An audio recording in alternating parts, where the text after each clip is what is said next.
guys, and welcome back to the Crawl Room. We're here once again in this wonderful ranty room for all things Formula 1. And apologies if in this video if it looks like I don't look like I'm arsed and I don't really give a shit about doing this, but to be honest with you, I'm a bit fucked off at the moment. Not with Formula 1, but with life in general. So I've wasted 3 hours of my life today to go and pick up my car that was getting MOT'd and serviced at a reputable garage that I use that's an hour away. So I drove there to go pick it up. Apparently it was all done. The MOT had been done. Everything was ready to go. I've got there and they forgot to take it for its MOT. So that means it's run out of MOT and I can't pick the fucking thing up. So I've had to come home. My dad's had to bring me home.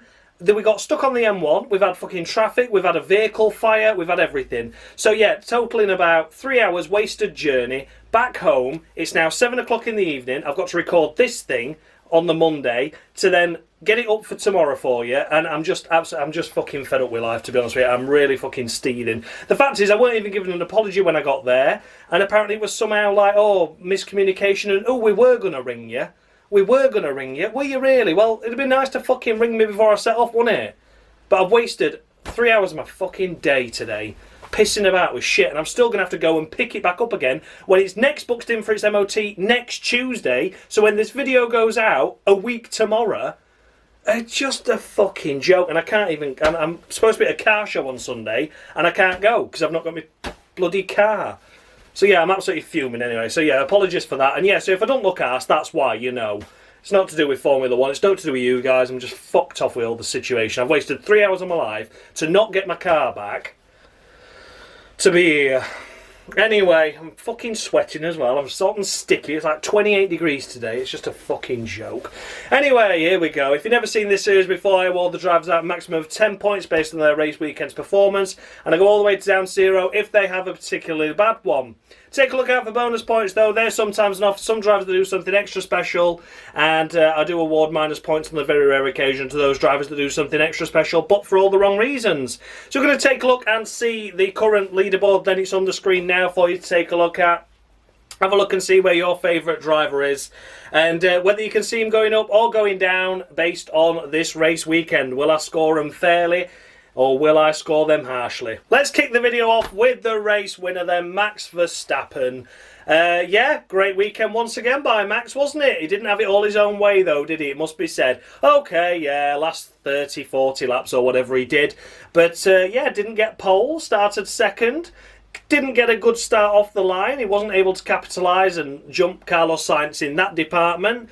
And then was stuck behind him for around 14 laps before he inevitably finally got past him with that Ferrari struggling on its rear tyres.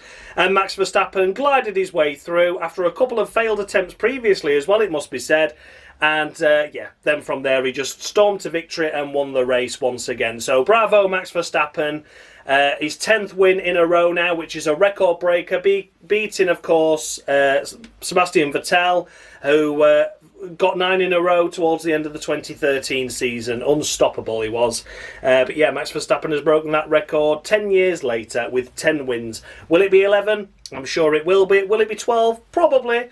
But I do think at some point there's going to be a non-Red Bull win in there somewhere. But for now, you know, he's a record breaker. Congrats to him for that. He's currently leading his own championship by about 50 odd points, isn't he, over the next team as well? Just Max Verstappen on his own. They don't even need Perez, do they? So yeah, Max Verstappen this weekend, it's going to be 9 points to him for that. Didn't get pole position. And of course there were a few laps there where he didn't lead, so not perfect by Max's standards, it must be said. Didn't get fastest lap either. That honour fell to Oscar Piastri, didn't he, with his late pit stop. So yeah, no fastest lap either. It's 9 points though to Max Verstappen. It's once again a record-breaking race victory for him. 10 in a row, 15 in a row for Red Bull. It's an unstoppable force, that, isn't it, at the moment, that Red Bull. But there you go. 9 to Max. Finishing second place, it is of course Sergio Perez, finally getting a 1-2 for Red Bull. Yeah, it's been a good weekend for overall for Perez, hasn't it? Still off in the gravel though in FP1, I think it was. Not what he needed. Then in the race itself, stuck behind the Ferraris for far too long, it must be said. You know, even Verstappen struggled to get round him, but Perez even more so. Really struggled to get around Carlos Sainz as well, but he got there in the end and finished second. He's still disqualified on the crawl room and will remain so as well. But yeah, he's disqualified. Nice to see him on the podium, I guess. And he should be finishing no less than second anyway. Qualifying was shit, but there you go. So yeah, disqualified anyway. Sergio Perez finished second. And then in third place we come to Carlos Sainz. Smooth operator. Smooth. He was a smooth operator, wasn't he, this weekend? Absolutely fantastic stuff. He looked like he had the measure of his teammate in every session, to be honest with you. And we've seen that from him before with Carlos, but then you get into the Q3 session and Leclerc pulls something out of the bag, and it just means that Carlos Sainz is on the back foot, and then he gets stuffed by a strategy or gets compromised by Ferrari not wanting him to fight each other, etc. But this weekend it was advantage Carlos Sainz. He finished in pole position in the race, in the qualifying, of course. Pole position for him. Absolutely fantastic. Drove well to defend for that Red Bull of Max Verstappen for as long as he did. And then eventually tumbled down to third place, but then put up a valiant defence against his own teammate for that final podium position. And Carlos Sainz really did deserve the podium. And if there was any race weekend where he was going to excel this weekend, I'm glad it was in front of the Tifosi in Italy. Sainz has had some bad luck this season, and it was nice to see him up here at last. So yeah, Carlos Sainz on the podium for the first time this season. His first pole position of the season.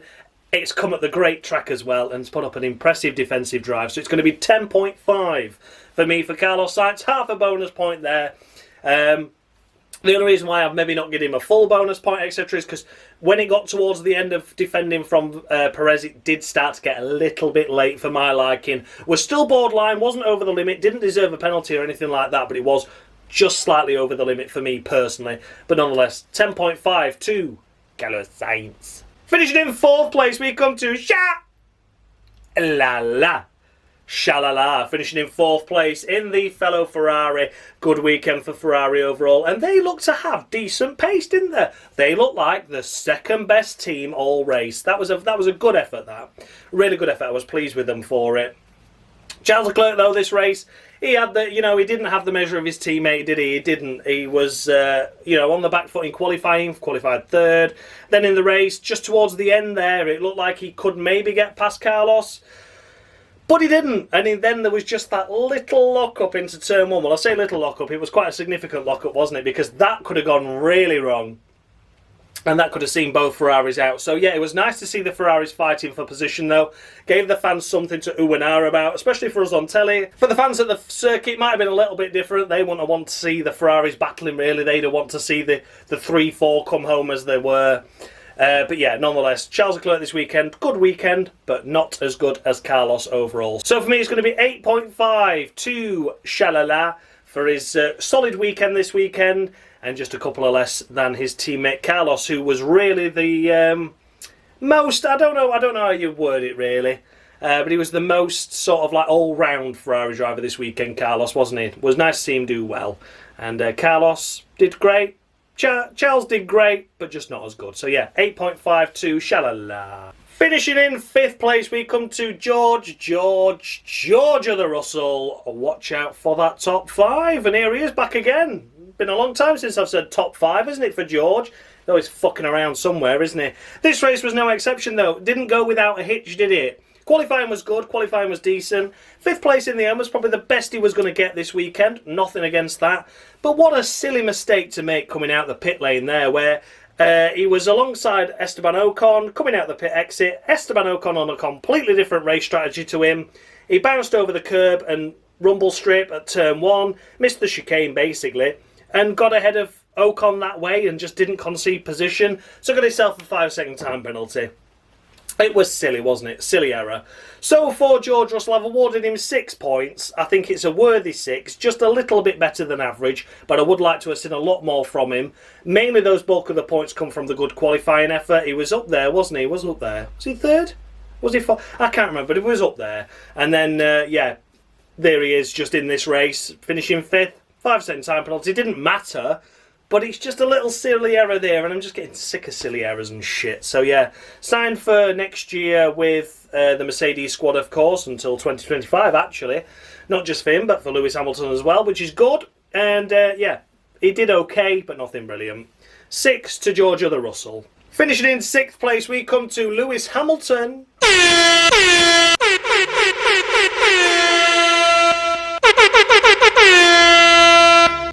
whenever Michael Massey is in the paddock, why does F1 always go to shit? There we have it then, a Latifi of the week to Lewis Hamilton for his ridiculous move on Oscar Pastry, really. That was unfortunate, wasn't it? There was no need. On the back foot in qualifying as well, only down there in 8th, struggling for balance, was looking to get out of Q1, was looking to get out of Q2. And then, just in Q3, did nothing special, nothing spectacular. Looked like he was going to get 6th on the road anyway, I would say, the way he was carving his way through the field. But then, he got past Oscar Piastri just to that point, and then he just lazily came over on him. There was contact between the two. It took Oscar's front wing off.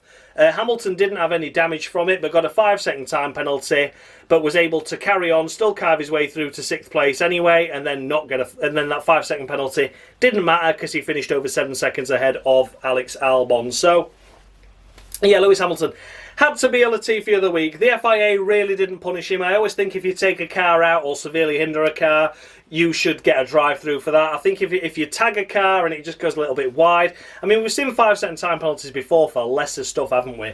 I think there needs to be an implement of, look, just a bit of contact that was borderline over the limit, so to speak, but no one really lost out 5 seconds. If you take a car out and really severely hamper the other car's race and not your own, 10 seconds, something like that, perhaps, drive-through penalty, I don't know. But they need to look into it, because, again, it's just another one of those, and you see it in the junior categories as well, don't you? Roman Stanek taking Frederick Vesti off at the start of the feature race there. Full-on just shoveled him off, stuffed him into the wall, cost his championship chances for Vesti, not to mention just that own individual race. A Roman Stanek gets a 5-second time penalty. It's fucking bullshit. You need to sort it out. So yeah, I think if you severely hinder someone else's race, it shouldn't just be 5 seconds. It should be a lot more than that. But anyway, that's by the by. Lewis Hamilton gets a Latifi of the week from me. Yeah, it was a silly error. He admitted his mistake, but he doesn't escape penalty from me just because you admit your mistake. So yeah, Lewis Hamilton, Latifi of the week. Fuck off, train. As already mentioned, finishing in 7th place, it is Alexander Albon in the Williams. What a fantastic effort by Alex Albon this weekend. Stunning, stunning performance. Up there in P5, was it? P5? P4?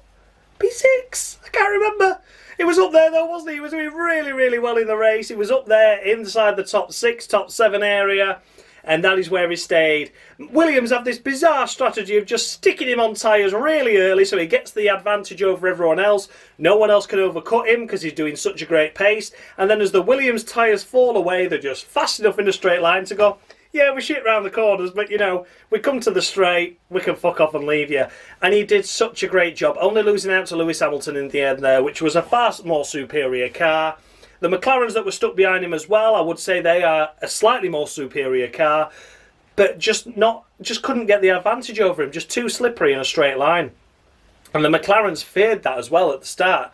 After qualifying, they were like, yeah, we're not going to finish ahead of Albon just because of the straight line speed, and they didn't, did they? So Alexander Albon this weekend, 6 more points, gaps them well clear now of the nearest team in Haas by, are they 9 points ahead now?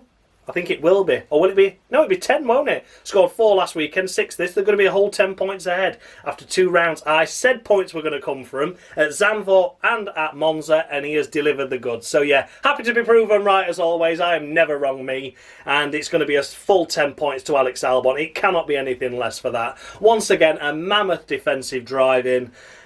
He was always going to finish inside the points anyway, even if the McLarens had to slip past him. But the fact that they didn't get round him was just impeccable. So yeah, for me, perfect 10 for Alex Albon. Stunning effort. Then we come to Lando Norris, picking up a few points for the McLaren squad with the P8 finish. As mentioned, you know, they knew they weren't going to get round that Williams. They were very much defeatist, weren't they, in the qualifying, if you heard them after the qualifying going, well, we're behind the Williams, we'll stay behind the Williams. And that's what happened, unfortunately. So yeah, for Lando Norris this week, and it was a solid drive, but nothing overly special. I've gone for 7.5. I think he got the maximum out of the car he could. You look at who's ahead of him. There's no one really that you look there and think, well, you should have been ahead of, except for maybe Albon. But again, circuit was advantage Alex. And yeah, Lando Norris, stunning job, a solid effort, deserving of a 7.5 for him. Finishing 9th place, we come to Fernando Alonso. An off weekend for Aston Martin this weekend, it must be said. Alonso just qualifying in 10th place, was running around in that 10th place for well long enough, but just couldn't really get ahead of anyone else, could he? Slower than the McLarens, slower than the Williams of Albon, and of course slower than the Mercedes, the Ferraris and the Red Bulls. So it looked like 10th was all he was going to get. Trouble for Piastri meant he elevated himself to 9th, and then come the closing stages of the race, he was snapping at the heels of Lando Norris and Alex Albon in that fight for P7, but just couldn't get close enough to do anything. It was a shame to see him down here, but obviously the Aston Martin is quite a draggy car and just didn't really suit Alonso this weekend. So I've given Alonso a solid 7. Solid 7 to Alonso this weekend. That's all I can really do. I do think he got the maximum out of the car that was possible this weekend. If Alonso's qualifying 10th and only finishing 9th, be sure this season, the way Alonso's performing, that is the most he can get out of it. It was unlucky just not to nab past Norris there towards the end, you know, get another couple of points here and there. But yeah, it was very much Spain-esque, wasn't it, by the Aston Martin squad. Just no overall pace throughout the entirety of the weekend. So yeah, an unfortunate one for Alonso. A solid 7 to him. The final points paying position is given to Valtteri Bottas. Have you been listening to me, Valtteri? Because you were fearful of disqualification. You thought, shit, best put my ideas up. Josh has been saying this Alfa Romeo is capable of points for quite a long time, and I've not been delivering them. Well, here I am. I've delivered a point. Does that save me from disqualification? Just is my answer to that, Valtteri. But you're still treading on thin ice, my friend. You've got 3 Palmers. You're not allowed no more. You're allowed no more. So be careful. Be careful now.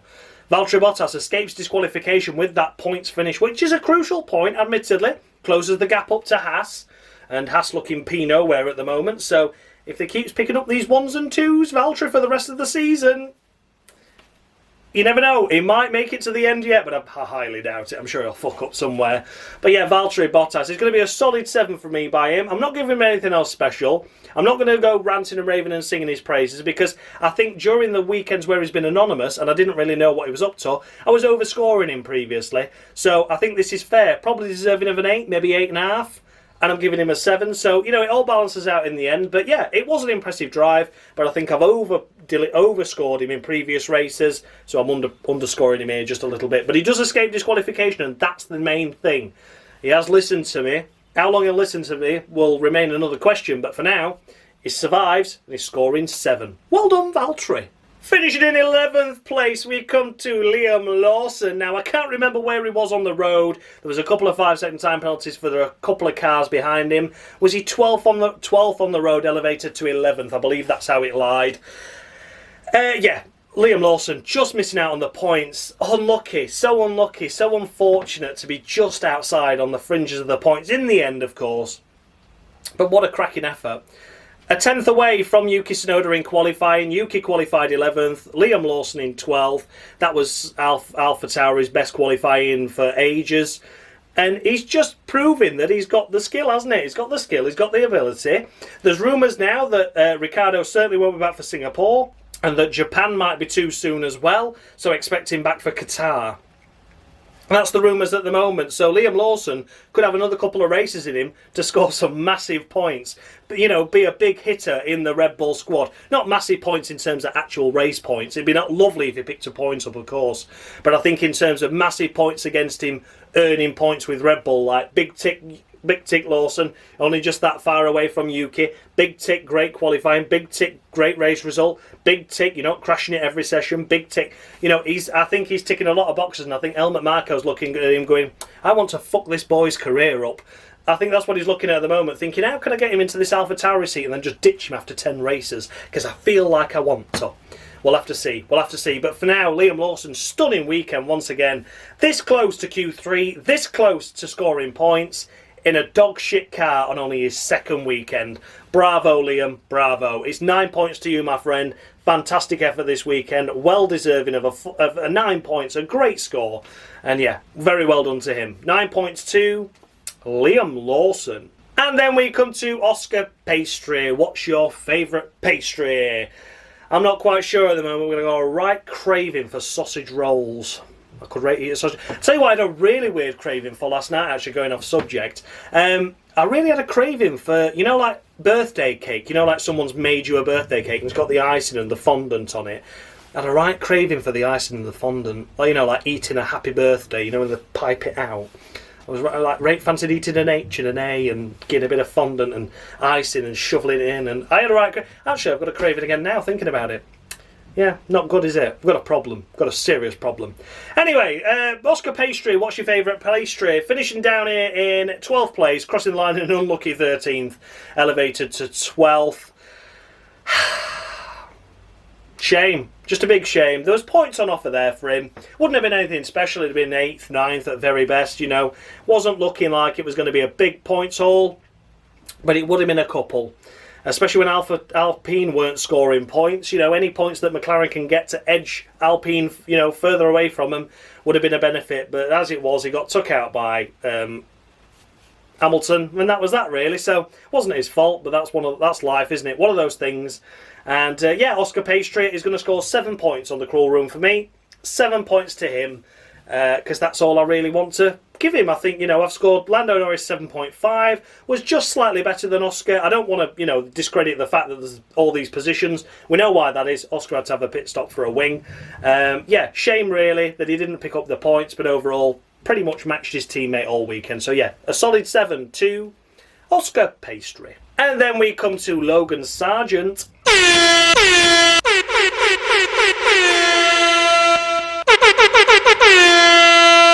Hey, guy, come join me in the disqualified pile. Don't worry, the goat doesn't bite. Well, not unless you want me to. Growl. There we have it. Logan Sargent disqualified on the crawl room. To be honest, the way he needed to save himself this weekend was to score points or be very close to and have a very impressive weekend overall. We could see where that car was capable of qualifying right up the front there, and we could see where it was capable of racing right in the middle of the point scoring positions. Right in that 5th to 7th area is where it was racing. And where was Logan Sargent? Qualified himself in 15th place. Not great. And then made no progress from there and only got as high as 11th at one stage in the race. Tumbling to P13 in the end. Might have crossed the line 12th. He did get a 5-second time penalty for something. So tumbled 13th that way. I can't remember how exactly it worked, but either way, he's outside the points and was outside the points anyway, and it's not going to survive him. I'm sorry, he's got to be disqualified. Alex is doing such a stupendous job. I'm not saying that Logan Sargent should be matching Alex Albon constantly in his rookie season, but Monza is very much a Williams circuit and points should have been scored. So yeah, Logan Sargent, he's had 3 Latifis. I can't give him any more. It's just a disqualification for him. Big, big shame, but that's life. Disqualified for Logan Sargent. Fucking hell. Fucking sweating. Finishing in 14th place, it is Zhou Guanyu in the Alfa Romeo. Yeah, very, very disappointing to see him down here in 14th place, especially with his teammates picking up un point. Is it Latifi worthy? Well, I'm going to go no. And the only reason why I've not given Zhou a penalty is because, did anyone watch that free practice 1? What a shambles that was for the Alfa Romeo team. They lost so much running in that session because of bullshit reasons. Like, get your act together, Alfa Romeo, will you?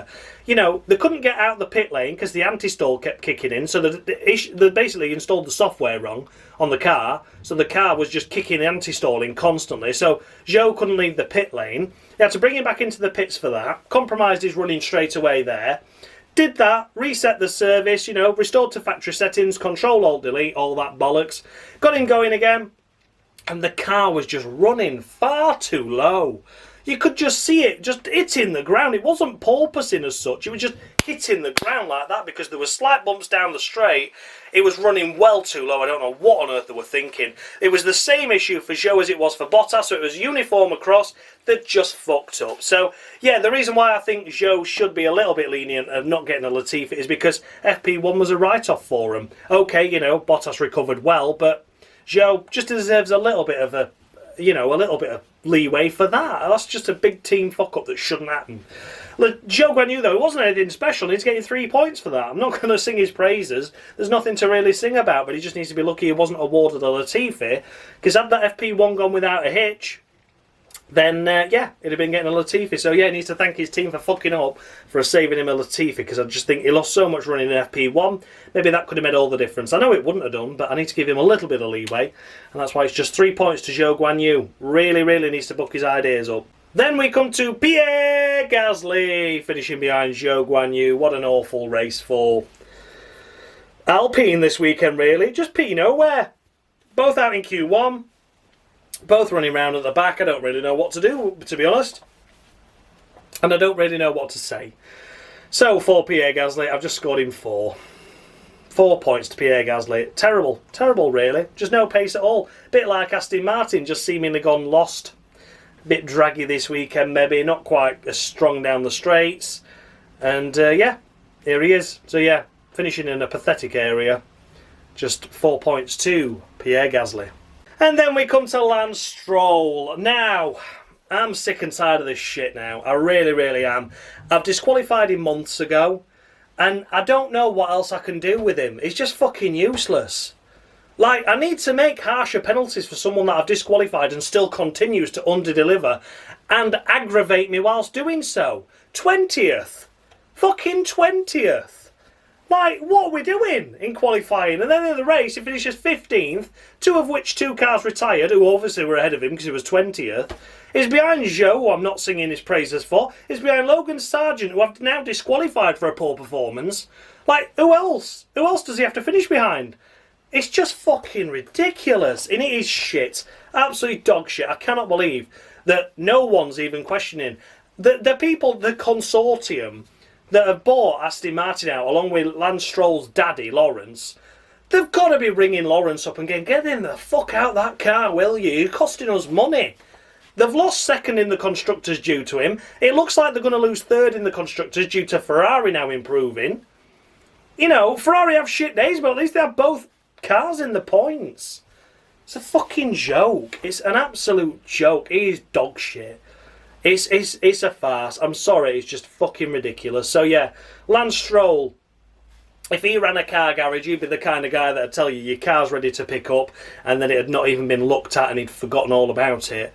That's how I would assume Lance Stroll's job role would be in a garage. He was fucking shite as always. So yeah, Lance Stroll, go do tennis. Be shit at that. At least we won't see you be shit because you won't even be on televised events. You know, go be shit over there. You know, I really encourage your tennis career. You do you, Lance. Go hun. Go babe. Go buy a racket. Buy world's biggest, most expensive racket you can get and get a consortium of bellends to sponsor you and crowdfund your tennis career, because I can guarantee you there's one thing you can't do, and that's be successful at tennis, because you can't just buy your way into a good spot. You naturally have to be good. Fucking useless. So yeah, Lance Stroll, disqualified anyway. I don't know what else I can do to him. Suggestions down below. But I'm just going to put wanker on the scoreboard anyway. You can have that. So wanker. Wanker to Stroll. Then we come to Nico Hulkenberg. Ah, Nico. This Haas is just shit, isn't it? I can't believe it. If we were going to stick one driver in the Haas, I would put Lance Stroll in it. Because at least he wouldn't do any worse, would he? It would be impossible. He could not do any worse than what Haas are doing right now. Hulkenberg is just such a wasted talent in that Haas, I'm sorry to say. Once again, proves that he's got the ability. Get himself into 13th into qualifying. Running in the points in 10th place prior to his first pit stop after a good start. And then the first pit stop happens. He has to pit early because of the degradation of the Haas. And then he just tumbles his way all the way down to last place, because if it's shit on tyres, there's one thing it really doesn't like, the Haas, and that's hard compound.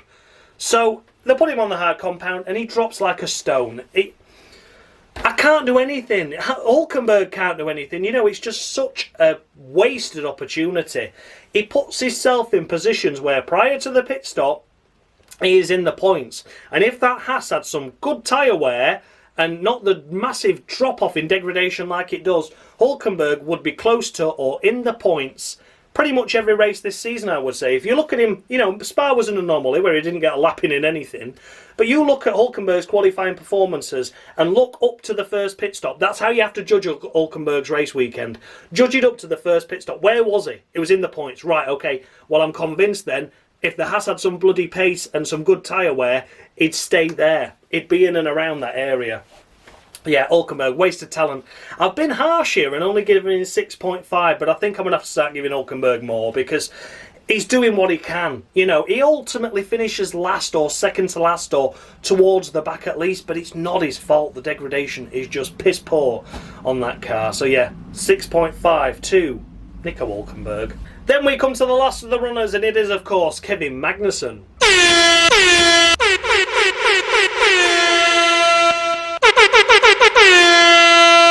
Hey, those Haas drivers are blowing a bit hot and cold at the moment, if you know what I mean. If they want someone consistently bad, hey, just give me a call. And there we have it. Latifi of the week to Kevin Magnuson. Now, I was just singing the praises of Hulkenberg and then very much saying there was nothing he could do with the situation he was provided in. Well, Kevin Magnuson can do something, and the way he can do it is by getting into Q2, getting into Q3, running round in or close to the points as possible before his first pit stop, and then inevitably tumble down the order. But here he is, finishing lapped and last of the runners. Yeah, Kevin Magnuson this weekend was at the back all weekend. You know, I know inevitably he's going to finish down here, but you've got to put something in. You've got to put something in if you're going to want to get something out of it. You know, Hulkenberg's up there, trying at least, you know. Magnuson's just starting last, getting knocked out in Q1 all the time, and then people go, yeah, but they put him on the hard tyre to start with. That's a bad tyre for Haas. I absolutely agree, it is. It's the worst tyre you could put a Haas on. But what can you do? You know, you've got to try something because he's at the fucking back. If it was further up the field, they'd stick him on mediums and match everyone else and at least try and go with them. But he's just at the back and not doing anything, and I think he's escaped far too much because he has been seriously underperforming over Hulkenberg of late. You know, as mentioned, they end up finishing down here together, last of the runners, but Magnuson did nothing all race. Big shame. So yeah, Latifi of the week, 2.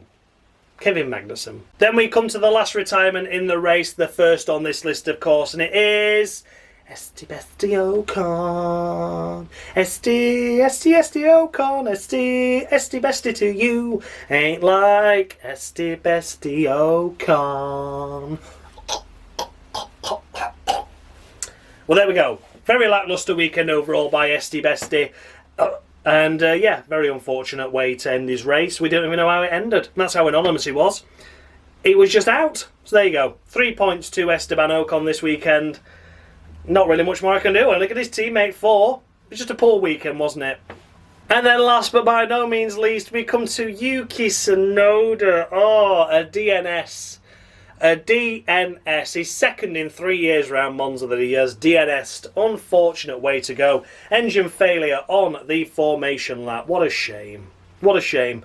Could it have been points for him? It could have been. You know, he could have scraped that P10 away from Valtteri Bottas easily. You know, Valtteri wasn't exactly close to P9, was he? So, you never know. A little bit more experience in that Alpha Tauri. Could have scraped that point. A much needed point, but obviously it wasn't to be. Middle of row 5 to Yuki Tsunoda this weekend after a stunning qualifying. Didn't see anything of him in the race, of course, but as you know, a retirement can only score a maximum of 5 points. So yeah, Yuki Tsunoda, I'm so sorry to only score him 5, but 5 points it is. Very, very difficult for AlphaTauri. Difficult for Tsunoda as well. Shame. Missed opportunity there, as mentioned. Could have been a point. So then those were the runners and riders of the Italian Grand Prix from Monza. Let me know your thoughts and feedback down below. Did I score any drivers too high? Any too low? The updated standings with the scores I've just awarded is on the screen now for you to take a look at. Have a look and see where your favourite driver is. Has he gone up? Has he gone down this weekend? There's all change at the top pretty much, isn't it? Max Verstappen is now officially leading over Fernando Alonso. And look who snuck into third place. It's Alex Albon. Yuki Tsunoda close behind him as well. And Lewis Hamilton tumbles to 5th as a result of that Latifi. So it is still all to play for up at the top.